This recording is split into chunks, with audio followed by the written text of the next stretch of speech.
Hope you're doing. Hope you guys are having a good day.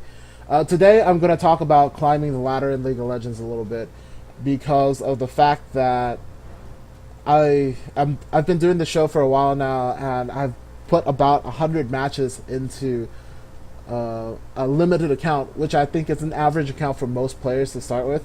And I'll give you a couple of tips on climbing the ladder because I feel like being in silvers for so long dictates me or dictates that I have a couple of pointers to share.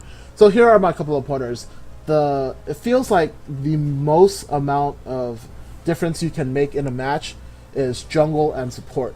So if you're a dual queue, get good at jungling and get good at supporting, and eventually you'll be able to carry through a lot of games like that. Having a essential jungle and support, or having a good jungle and support, is so essential to turning around team fights because anyone could do damage potentially, but to be able to shut the enemy jungler down, shut the enemy jungle down, like to farm their jungle and stuff, while making ganks, good ganks, is very essential. Part of being a good jungler is knowing how to gank and who to gank for. If you have somebody on your side that has a crowd control, and you know that they have a CC up and enough damage for the gank to work, go ahead and gank them. If you see that they're in good position to gank, and you could potentially chase them down with, one or two extra auto attacks, go ahead and gank them. Otherwise, it's just better to stay in your jungle, farm up, and get your conservation items until you become strong. A lot of jungles are effective if they're bruiser type, or I've seen more of the assassin type come out lately because assassin jungles are just so hard to deal with. Once they come out of jungle, it almost secures a kill instantly. But the downfall of that is you have to have a tanky top that's willing to work with you, that can make plays and disrupt the play.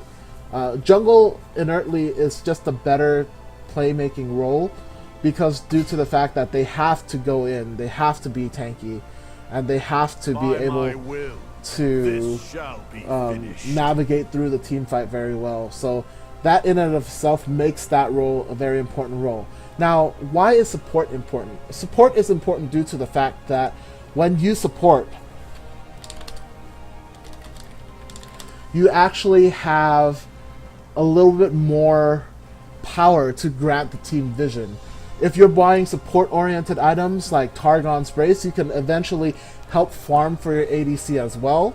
Or if you're buying Ancient Coin, you can have that extra burst of movement speed to help you disengage and re-engage fights, which is really, really important when it comes to the long runs of the game.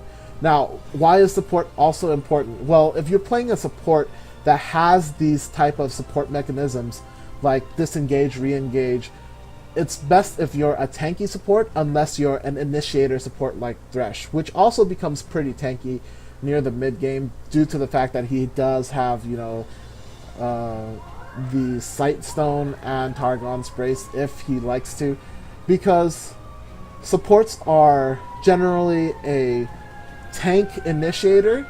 You could rely on supports to be consistent. Now, the advantages of having two tanks on your team is this versus one is you can both go initiate on the squishies, disrupt whoever's destroying your squishies, and do all the damage soaking so that your team can eventually put out some damage. Now, the only reason why jungle and support lanes would fail, like the support duo would fail, is if all lanes were losing and there wasn't anything that you can do to catch them up. But being a jungle, there's always something you could do, because if you look for push turrets, the push turrets will also be pushing in, and if they're overextending there, you could potentially gank. And if your support with the jungle, you have pretty good communication in order to rope in those kills bot lane, which could potentially turn into double kills. So that's how to climb the ladder up to gold if you're interested. To climb to platinum is a different monster because you have to have a little bit more teamwork orientation here and there, and you have to gel a little bit together as a team. But for the most part, I think most people's goals is to get out of bronze, silver, and get to gold. And that's what I have for you there.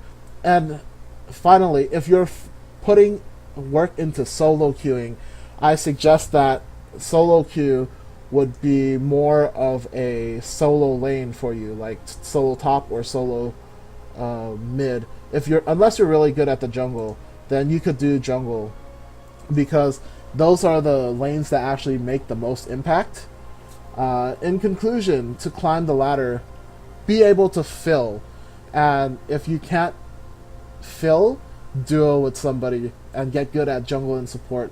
And over time, you'll see that the game flow you'll be able to adapt to the game flow because every time I go into a match, I say, oh, golem 6 minutes or counter jungle here and there. You always see me prepare for that. That just comes with a lot of games. Before, I didn't know how to navigate going through lane and getting the jungle, but now I'm getting a little bit better at it, so I'm able to shut down the enemy jungle a little bit as well. But in actuality, you know, if you're playing a role like top, you need a lot more teamwork involved than just, hey, going into the jungle and killing some stuff. Well, that does it for this episode. I hope you all enjoyed how to climb the ladder. I sure enjoyed making it. Until next time, be positive, awesome, and have fun because, hey, no matter what situation that arises in life, if you have fun, you'll build character and learn something from it. So until next time, folks, be positive and have some fun.